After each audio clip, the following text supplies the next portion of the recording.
11 men ran. Not gradually. Not after thinking it over. The moment the torches appeared at the entrance of the garden, they ran. All of them. No exceptions. Peter, James, John. The ones who watched Lazarus walk out of a tomb. The ones who handed out bread to 5,000 people. All of them ran. But there is one different record. A single verse that changes everything. What this video is going to answer is, why? What did John know that the other 11 had never internalized? Jesus was not subtle. He was not vague.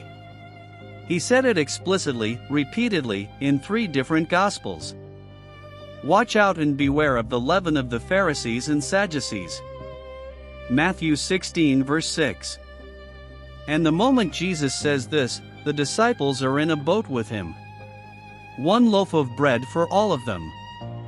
Jesus says watch out for the leaven of the Pharisees. And they turn to each other and conclude he must be upset about the bread situation.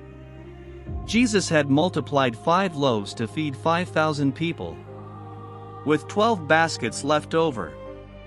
And then did it again, 7 loaves for 4,000. And they are worried about lunch. The leaven was working. And they hadn't noticed.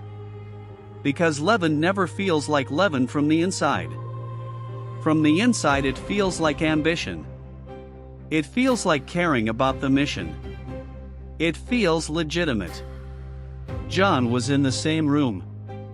He heard the same teachings. He watched the same miracles. He was in the same boat when Jesus gave the warning. But John had a different orientation. One of his disciples, the one Jesus loved, was reclining next to him. John 13 verse 23. Same room. Same meal. Same night the others were arguing about greatness. But John was listening differently. John wasn't just hearing Jesus' teachings about the Pharisees. He was processing the diagnosis. You are of your father the devil. He is a liar and the father of lies. John 8 verse 44. That is not an emotional outburst. That is a clinical diagnosis. Jesus was identifying the root of the system, not just the symptoms.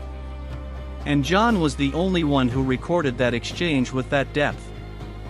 John understood the mechanism of power. How that system kept people trapped. Through the glory that comes from men. Through the fear of exclusion. What separated John from the others wasn't access to Jesus' words. It was what he did with them. The others admired the teachings. John was building a framework of understanding from them. There were 3 layers working against the disciples simultaneously. First, they were watching for the wrong kind of threat. The disciples expected opposition to look like opposition. Armies. Arrest warrants. But Jesus didn't warn them about a sword. He warned them about leaven. Do you not know that a little leaven leavens the whole lump? 1 Corinthians 5 verse 6. Leaven doesn't announce what it's doing. It works slowly from the inside. And by the time you notice, the transformation is already complete. The disciples were scanning the horizon for an army. The leaven was already in the kitchen. Second layer, proximity to Jesus made them feel immune. They were with him. They had seen the miracles. But Jesus never said closeness to him was a substitute for understanding his words. You can be in the same boat as Jesus and still completely miss what he's telling you. Third layer, the most unsettling. The leaven had already gotten in. Position. Title. Who's first? Who's most important? That's not fisherman's thinking. That's Pharisaical thinking wearing a different coat. The obsession with status that Jesus had been dismantling in Matthew 23 had found its way into the inner circle. And nobody had noticed. Everything Jesus had warned about arrives at once, not gradually. The plan the Pharisees had been constructing executes in a single night with terrifying precision.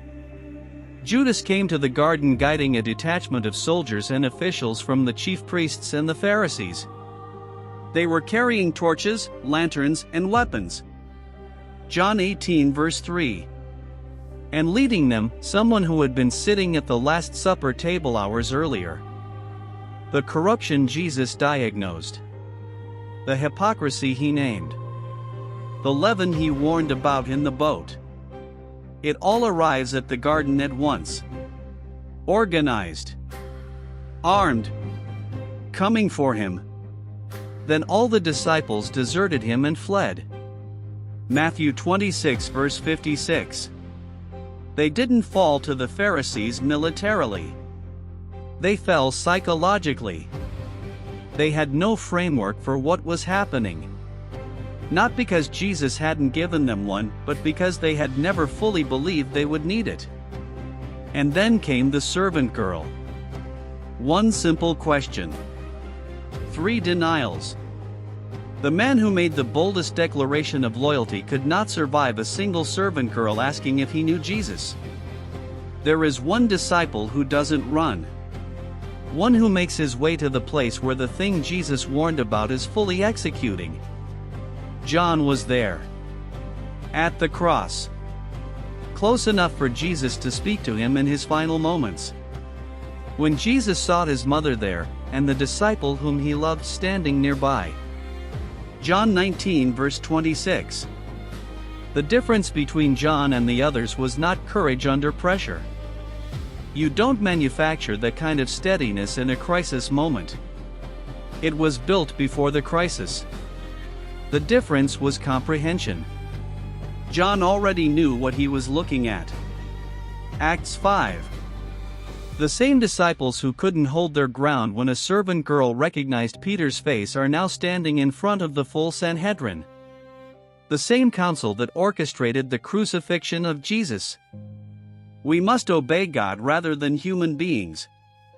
Acts 5 verse 29. Same man. Same voice. Completely different posture. What changed was not his personality. What changed was comprehension. Then he opened their minds so they could understand the scriptures. Luke 24 verse 45. When they saw the courage of Peter and John, they took note that these men had been with Jesus. Acts 4 verse 13.